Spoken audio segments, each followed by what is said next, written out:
Oke, silakan isi buku dulu ya.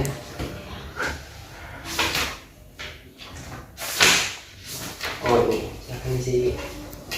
Isi semuanya ya Pak? Iya. Ini Pak. Oh, dengan Mbak Pipin ya? Iya Pak. Yang kemarin sudah ngatur jadwal. Iya. Oke. Alhamdulillah bisa bertemu secara langsung. Kemarin kan sempat kontek-kontekan, membahas tentang jadwal temu dan konselor. Alhamdulillah pada siang hari ini kita bisa bertemu secara langsung. Iya. Mungkin sebelum kita memulai proses konselingnya, perkenalkan nama saya Syarul. Saya sebagai konselor di sini akan membantu Mbak nantinya. Silahkan bercerita. Kita punya namanya asas kerahasiaan, asas keterbukaan. Intinya nanti bercerita aja. Intinya konselor nanti akan menanggapi gimana memberikan treatment, solusi dan lain sebagainya. Oke Mbak, sebelumnya gimana kabarnya? Alhamdulillah baik Pak. Mulai kita mulai saja. Iya. Dari waktu mungkin bisa gimana Pak masalahnya kali ini bisa diceritakan di sini. Jadi saya ini bingung juga Pak mau ngomongin dari mana. Saya ini memang kayak butuh orang sebagai pendengar yang baik gitu. Makanya saya lari ke Bapak.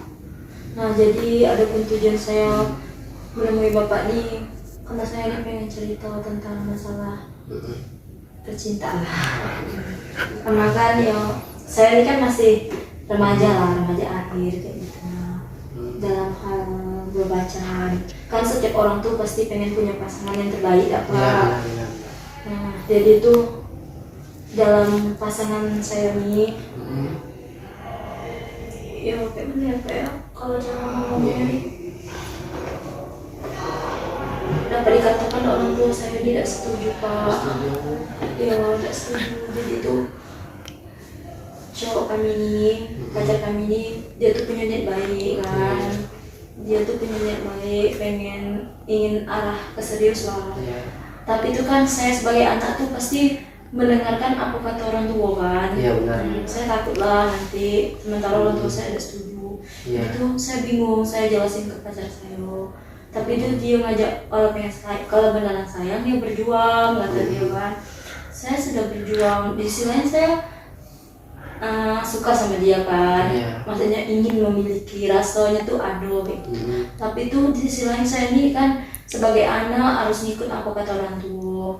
Karena tuh mungkin orang tua nengok gaya hubungan saya sama beliau tuh kurang bagus, mungkin dia tidak setuju. Tapi kan saya yang ngejalanin Pak. Iya benar. Saya tuh di sisi lain saya tuh bingung antara milih pacaran saya atau orang tua saya.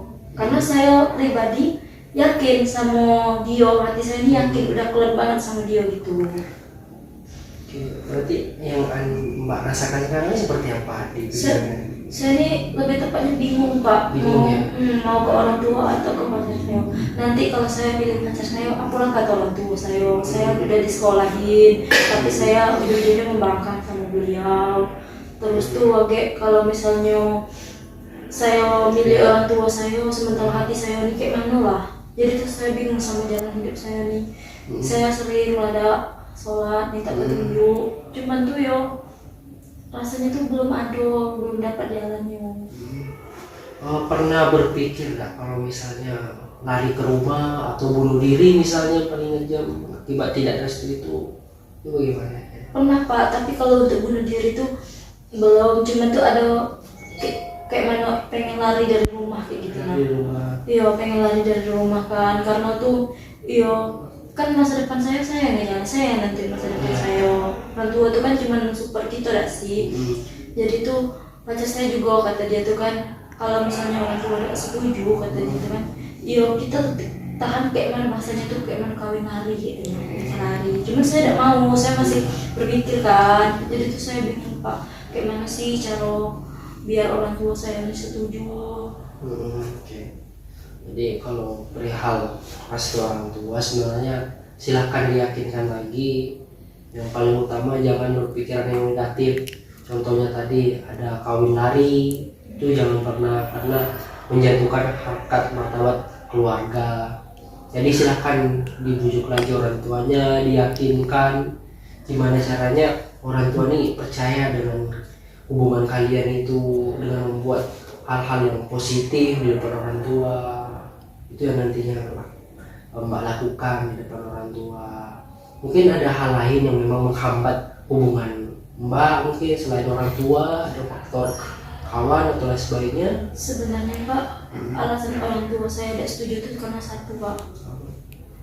Iya, kayak mana ya Pak, yang namanya takdir kan tidak bisa dirubah dah. Nah, orang tua saya tuh kan kami ini dari keluarga bukan kategori orang itu tuh, tidak juga lah Pak.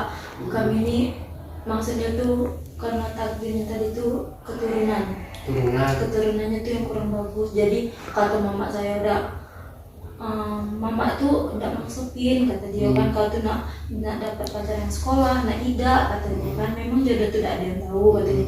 Tapi tuh kalau diminta tuh katanya janganlah sama dia katanya. Waktu itu kan saya berjuang Pak, berjuang nangis untuk ngungkapin kalau saya tuh benar-benar serius sama dia.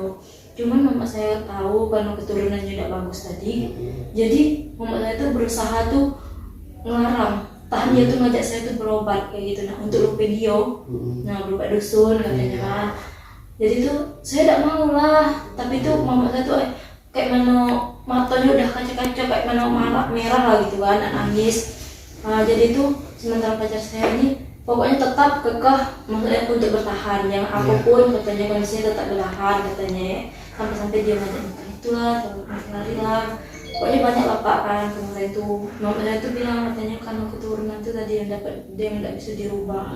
Nanti katanya kalaupun kau nikah sama dia katanya kan, yo nikah kau memang elok, tapi keturunan kau tidak bakal katanya kan. Nanti yang namanya cowok tuh pasti 7 keturunan kata dia kan. Kita tidak ada keluarga kita yang bikin yang keturunannya tuh tidak bagus, semuanya itu bagus katanya. Nah jadi tuh Pak, di sisi lain saya punya kepikiran kan, iya kan kita tuh apalagi cewek pasti tuh pengen anak kita nih elok juga kan. Nah jadi tuh kami baru tahu juga kan, karena orang tua kami melarang karena hal itu, kami tidak bisa berubah kayak gitu. Nah itu kan memang takdir, salah dari orang tua cowoknya tadi. Jadi selama ada tekanan itu pernah merasakan stres? Pernah Pak. Ini salah satu Mbak untuk pergi ke sini untuk bercerita.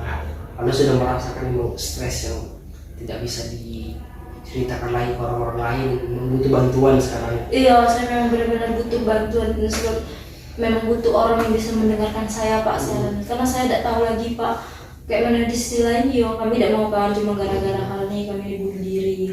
Jadi kami masih berpikiran panjang. Kita kan masih punya kan telur, jadi tuh saya melapor ke Bapak, saya pengen cerita, pengen curhat. Iya, karena tuh saya bingung Pak. Saya mempertahankan seseorang yang belum tentu jodoh saya. Di sisi lain kan ada orang tua saya yang jelas-jelas kayak mana lah, orang tua sama anak. Jadi saya bingung kayak mana perdepannya nih. Memang kan jodoh tuh memang tidak ada yang tahu. Jadi kalau perihal ini treatmentnya sebenarnya cukup meyakinkan tadi orang tuanya.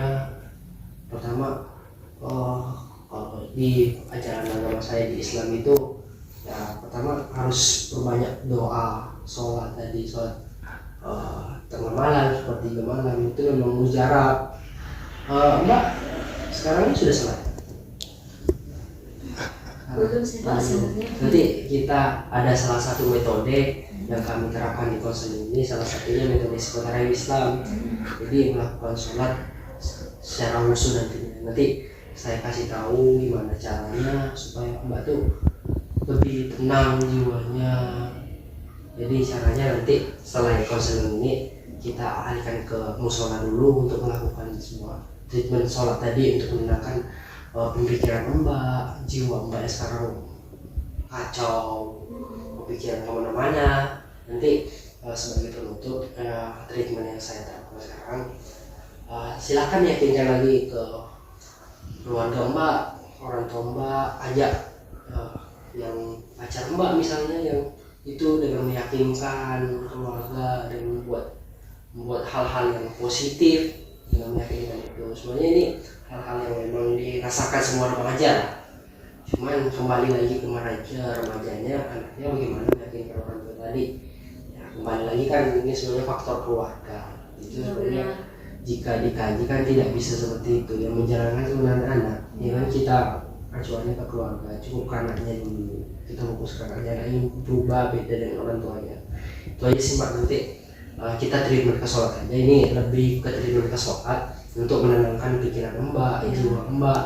Dan nanti kan ada setelah sholat itu ada namanya treatment sepertiga malam. Sepertiga malam insya Allah jika dilaksanakan dengan baik, dengan khusyuk, insya Allah hal-hal yang seperti ini kun fayakun bisa berubah nantinya, bisa mengubah pemikiran keluarga Mbak nantinya.